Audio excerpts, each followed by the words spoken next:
Today we're talking about something you've probably walked on, driven over, and maybe even leaned against this morning: concrete. You know, concrete is literally everywhere. It's in our buildings, our roads, our bridges. The ancient Romans used it to build the Pantheon nearly 2,000 years ago, and it's still standing today. But here's the thing: not all concrete is created equal. Some lasts for centuries, while other concrete can crack and crumble in just a few years. So here's my question for you.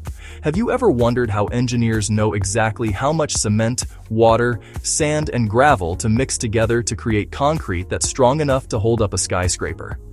Now imagine you're baking a cake. You've got flour, eggs, sugar, and butter. Too much flour? Your cake is dry. Too much butter? It won't hold together. Concrete works the same way, but instead of making dessert, we're making something that needs to support massive loads and last for decades. The method most engineers use is called ACI 211.1. That's from the American Concrete Institute. Think of it as the ultimate cookbook for concrete, but way more scientific. Here's how it works in a nutshell. First, engineers figure out how strong the concrete needs to be. But here's the clever part: they don't design for exactly what you need. They aim higher. Why? Because concrete varies from batch to batch, so you build in a safety buffer. It's like assuming a few eggs might not be perfect, so you plan accordingly. Next, they decide how workable the concrete needs to be. Should it flow easily or be stiffer? Construction workers pouring concrete into tall columns need it to flow smoothly. But for a driveway, stiffer is better. This flowability is called slump, and it's super important. Then comes the magic ratio, the water-to-cement ratio. This is the heart of concrete design. Too much water makes it weak, too little, and workers can't work with it. Engineers use detailed tables that tell them the perfect balance based on how strong the concrete needs to be.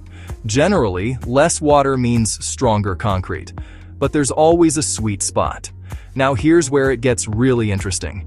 Engineers also choose the size of the gravel or crushed stone, what they call aggregate.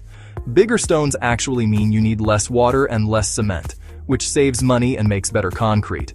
It's like packing a box more efficiently with larger items.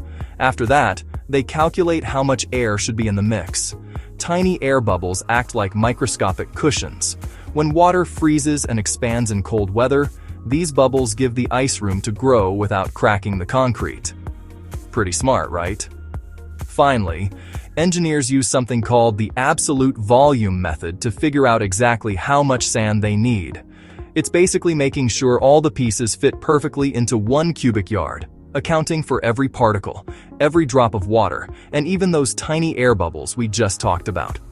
But here's what's really cool about this whole process. Engineers don't just calculate it once and call it a day.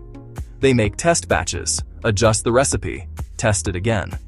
They're constantly fine-tuning to account for different sand from different places, changes in humidity, even the temperature outside. And it's not just about strength.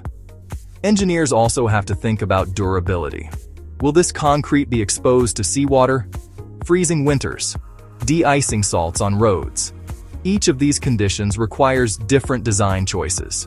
Concrete near the ocean needs to be more resistant to salt, so they use less water in the mix. Concrete in places with harsh winters needs more of those protective air bubbles.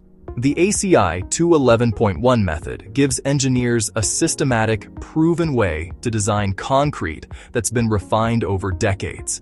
It's the reason modern buildings can soar higher, bridges can span farther, and structures can last longer than ever before in human history. So the next time you're standing on a concrete sidewalk or driving across a massive bridge, remember, there's an incredible amount of science and precision in every square inch of that material. Someone carefully designed that specific recipe to meet exact requirements. And that brings me to today's question for you to ponder. If you could design the concrete for any structure in the world, past, present, or future, what would it be, and what challenges do you think you'd face? Think about it. Maybe it's a bridge to withstand earthquakes, or a seawall to hold back rising oceans, or even concrete for a structure on Mars where conditions are totally different from Earth. If you enjoyed this episode, subscribe and share it with someone who loves learning how things work. And remember, great engineering isn't just about building things that work. It's about understanding why they work. Check out our free concrete mix calculator via the link in the description. Until next time, stay curious.